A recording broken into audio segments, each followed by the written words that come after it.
Assalamualaikum warahmatullahi wabarakatuh. Afwan Kiai, izin bertanya. Kami para santri yang tinggal di asrama tentunya sangat dekat sekali dengan masjid. Karena asrama kami berada di lantai 2 masjid. Maka ketika ada panggilan sholat, kita langsung turun ke bawah dan melaksanakan sholat tersebut dengan berjamaah bersama santri yang lain. Sementara ada hadis yang diriwayatkan oleh Imam Muslim bahwasanya Rasulullah Shallallahu Alaihi Wasallam bersabda, sesungguhnya pahala yang paling besar tentang sholat itu adalah orang yang paling jauh perjalanannya. Pertanyaannya, maka bagaimana cara mengkombinasikan santri di sini dengan hadis tersebut? Syukran Kiai. Assalamualaikum warahmatullahi wabarakatuh. Ya, jadi dari sini turun dulu, muter ke Babelan, baru lagi sholat ke sini. Ya, maksudnya ke rumahnya Sarmila ya. Pertanyaannya sangat menarik. Ya, memang ada hadis Nabi Shallallahu Alaihi Wasallam yang diriwayatkan dari Abu Musa al Ashari. An Abi Musa al Ashari qala Rasulullah Shallallahu Alaihi Wasallam, innama a'dhaman nasi ajran fi sholati ab'aduhum ilaiha ma'syan. Sesungguhnya orang-orang yang paling besar pahalanya tentang sholat, kata Rasulullah Sallallahu Alaihi Wasallam, adalah mereka yang paling jauh perjalanannya. Jadi yang paling jauh perjalanannya. Maka biasanya dulu para sahabat ya yang tinggal bersama Rasulullah Sallallahu Alaihi Wasallam, terutama pada sholat-sholat Jumat misalnya, atau sholat Idul Fitri, Idul Adha. Yang Idul Fitri, Idul Adha itu kan di luar Masjid Nabawi ya.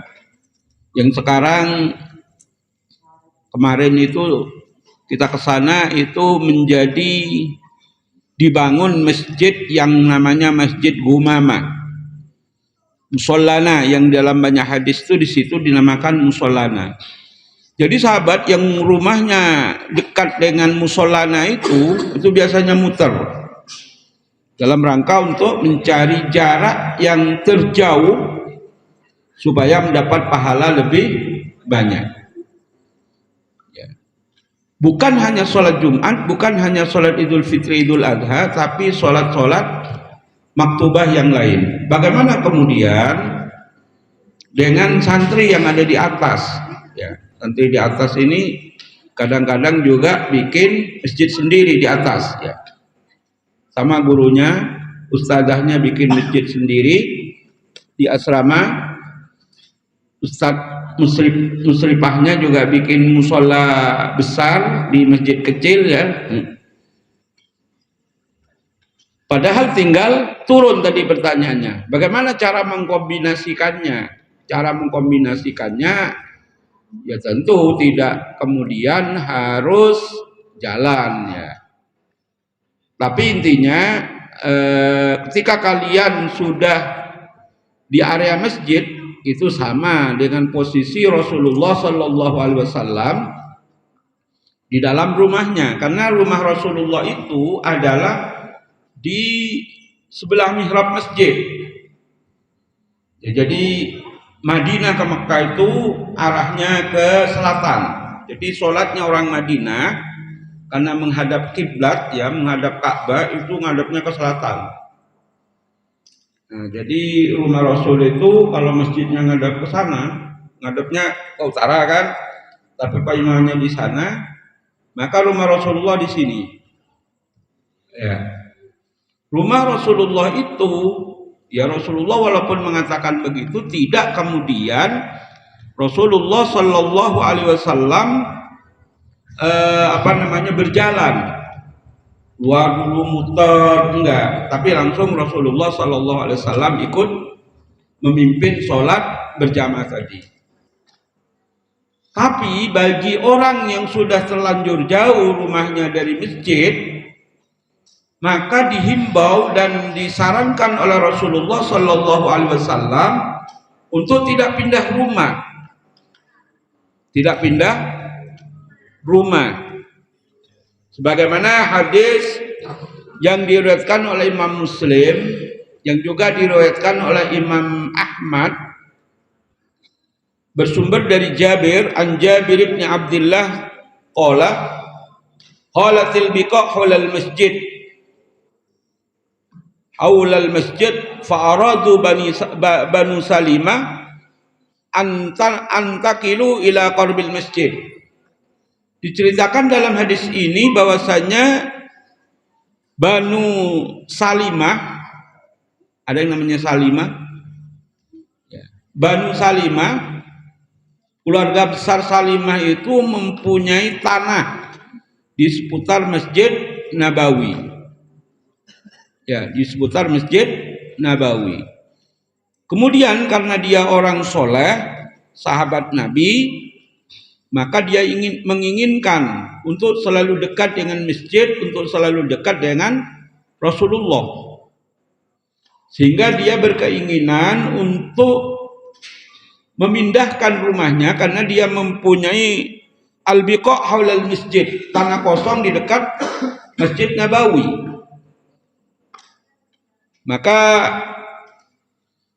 fabalagha dzalik Rasulullah sallallahu alaihi wasallam. Keinginan dari Banu Salamah tadi kemudian sampai kepada Rasulullah sallallahu alaihi wasallam. Faqala lahum. Kemudian Rasulullah sallallahu alaihi wasallam mengatakan kepada mereka, "Innahu balaghani annakum turiduna an taqilu aqrabal masjid." Ada berita yang sampai kepadaku, kata Rasulullah, bahwasanya kamu dan keluarga besarmu, kamu dan suku-sukumu ya akan pindah di seputaran Masjid Nabawi ini. Faqalu na'am. Kemudian Banu Salimah tadi mengatakan, "Iya ya Rasulullah." "Na'am ya Rasulullah. Qad aradna dzalik." Saya menginginkan yang demikian tadi. Faqala ya Bani Salimah, wahai Bani Salimah, diarukum tuktabu asarakum. Rumahmu, kata Rasulullah sallallahu alaihi wasallam, ditulis sesuai dengan, maksudnya pahalamu, perjalananmu dari rumahmu ke masjid itu ditulis oleh Allah Subhanahu wa taala sesuai dengan langkah-langkahmu. Dia rukum tuktabu asarakum. Ini diulang oleh Rasulullah sallallahu alaihi wasallam 2 kali. Bahwasanya pahala ada karena berjalan ke masjid tadi, ya, itu ditulis, dicatat oleh Allah Subhanahu wa taala sesuai atau berdasarkan langkahmu, kata Rasulullah. Maka yang sudah terlanjur jauh yang nggak usah, ya, nggak usah kemudian memindahkan rumahnya karena dekat dengan masjid. Biasanya orang sekarang bukan karena pertimbangan masjid, tapi banyak orang yang pindah karena pertimbangan budaya atau pusat budaya. Di seputar pesantren ini banyak orang-orang dari luar kemudian bikin rumah atau ngontrak, itu bukan karena mendekati masjid, tapi mendekati supaya anaknya bisa sekolah lebih dekat. Karena mafatilah, karena inilah. Ternyata pesantren dan mafatih ini menjadi sentral dari pusat budaya, sehingga banyak orang-orang yang kemudian berpindah bukan karena mengejar pahala sholat, tapi mengejar karena anaknya supaya bisa sekolah pada sekolah-sekolah yang memang sesuai dengan harapan mereka. Wallahu a'lam bishawab.